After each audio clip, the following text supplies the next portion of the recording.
అప్పుల బాధలు వెంటాడుతున్నాయా? అయితే 6 జేవిఆర్ వారి జాతిరత్నాలు ధరించండి. హాయ్ హలో నమస్తే, వెల్కమ్ టు మనం టీవీ. నేను మీ సాయి. ప్రస్తుతం మనతో పాటు సీనియర్ జర్నలిస్ట్ కట్టా కార్తిక్ గారు ఉన్నారు. అన్నతో మాట్లాడదాం ఒకసారి. అన్న నమస్తే. నమస్తే సాయి. ప్రస్తుతం కడప జిల్లాలో సంచలనంగా వేడెక్కుతోంది రాజకీయం. కడప జిల్లా జగన్మోహన్ రెడ్డి గారి అడ్డా.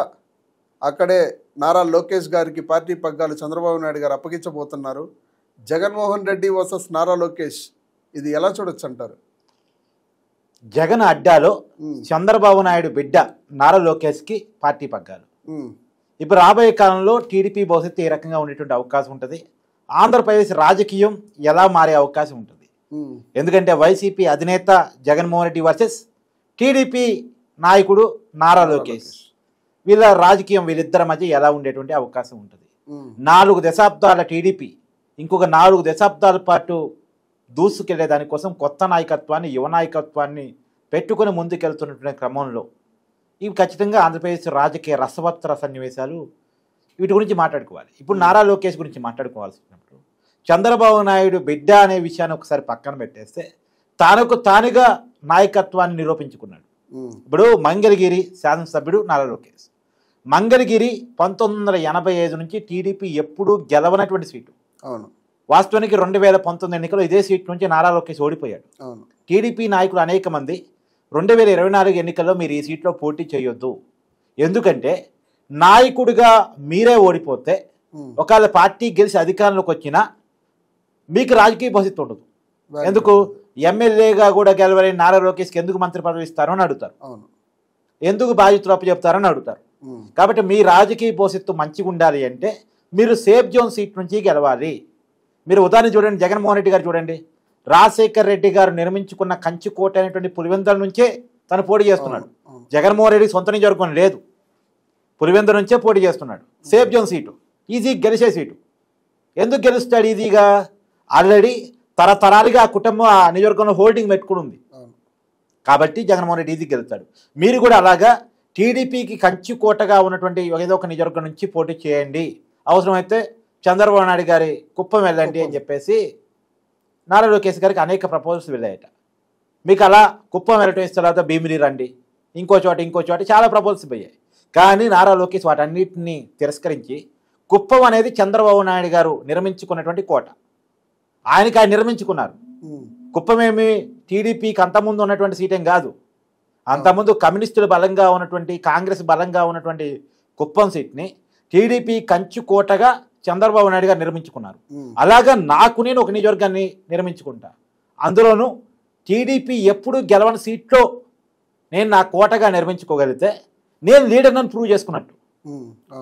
లీడర్ ఈజీగా ఉన్న చోటు గెలవటం ఏంది, టఫ్గా ఉన్న చోటు గెలవాలి, గెలిచి చూపించాలి. లీడరే గెలవలేనప్పుడు క్యాడర్ నేను గెలిపించుకుంటాడు, పార్టీ నేను గెలిపించుకుంటాడు. కాబట్టి నేను లీడర్గా ప్రూవ్ చేసుకోవాలంటే నేనుగా ఒక కంచుకోట నిర్మించుకుంటాను. అది కూడా ఏనాడు టీడీపీ గెలవని సీట్ నా కోటగా మార్చుకుంటాను. ఇక్కడ ఎందుకు టీడీపీ గెలవదో, ఎందుకు నేను గెలవనో తేల్చుకుంటాను, పడిన చోటే లేస్తాను, ఓటమి చెందిన చోటే గెలుస్తాను అని చెప్పేసి పట్టుబట్టి అదే మంగళగిరిలో మన 2024 ఎన్నికల్లో పోటీ చేసి 90,000కు పైగా మెజార్టీతో గెలిచాడు. మౌరు మెజార్టీ కాదు. ఇప్పుడు సేఫ్ జోన్ సీటు పులివెందులో జగన్మోహన్ రెడ్డికి వచ్చిన మెజార్టీ కంటే కూడా దాదాపు 40% ఓట్ల మెజార్టీ అధికంగా నారా లోకేష్ మంగళగిరిలో సాధించాడు. అంటే ఎవరు ప్రూవెన్ లీడరు అంటే అర్థమైపోతుంది కదా. అది మన క్లియర్గా నారా లోకేష్లో తనకు తాను నిరూపించుకున్న క్వాలిటీగా చూడాలి. ఇంకొకటి, ఇవాళ కూటమి గెలుపులోను టీడీపీకి ఎక్కువ స్థానాలు వచ్చినటువంటి పరిస్థితి కూడా కారణం నారా లోకేష్ చేపట్టినటువంటి యువగలం. ఆయన జనంతో కనెక్ట్ అయిన తీరు. నిజానికి జగన్మోహన్ రెడ్డి లేదు వైసీపీ పార్టీ, నారా లోకేష్ లీడరే కాదు, ఆయనకు మాట్లాడటమే రాదు, ఆయనకి రాజకీయం చేయటం రాదు, అతను ఒక పప్పు అని నిరూపించడం కోసం చాలా డబ్బులు ఖర్చు పెట్టారు, చాలా ప్రయత్నాలు చేశారు. గూగుల్లో అతను సెర్చ్ మోడీనే పప్పుగా మార్చే ప్రయత్నం చేశారు. కానీ అదే లోకేష్ పప్పు అనే మాటలు పడుకుంటూనే తాను నిప్పున నిరూపించుకున్నాడు. నిజానికి జగన్మోహన్ రెడ్డి గారు రాజశేఖర్ రెడ్డి గారు చనిపోవడం ఫలితంగా ఆ సానుభూతి పవనాలతో రాజకీయ జీవితం ఎదిగింది. కానీ నారా లోకేష్ రాజకీయ జీవితం అనేది ఒక నెగిటివ్ థాట్ నుంచి, సానుభూతి ఏం లేదు, ఒక నెగిటివ్ థాట్ నుంచి, పప్పు అనేటువంటి ఒక నెగిటివ్ సింబల్ నుంచి తనకు తానుగా పాజిటివ్గా నిరూపించుకుంటూ నేను నిప్పుని అని నిరూపించుకుంటూ ఎదిగినటువంటి క్రమం. అంటే తనకు తాను ప్రూవ్ చేసుకున్నాడు లీడర్గా. ఇప్పుడు అదే జగన్మోహన్ రెడ్డి ఒక్కసారి అధికారంలో రాగానే 2019లో అధికారం ఇచ్చారు. 151 సీట్లు బ్రహ్మాండమైన అధికారం. దానికి కారణం వెనక రాజశేఖర రెడ్డి కుటుంబం మీద ఉన్న సానుభూతి. కానీ తనకు తాను నిరూపించుకోవడం ఫెయిల్. మొన్న ఎన్నికల్లో 11 సీట్లు చతికిల పడ్డాడు.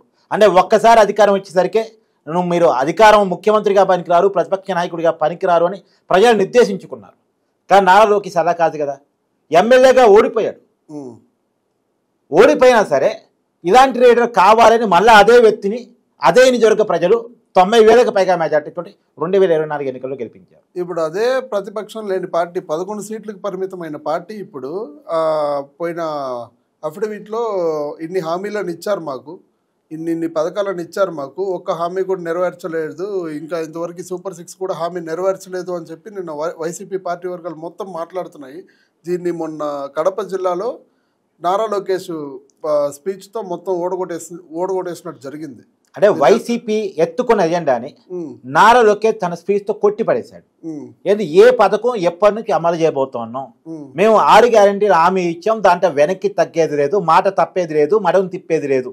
నిజానికి ఈ డైలాగ్ జగన్మోహన్ రెడ్డి గారిది. మాట తప్పేది లేదు, మడం తిప్పేది లేదు. కానీ ఆయన చాలా విషయాల్లో మాట తప్పారు, మడం తిప్పారు.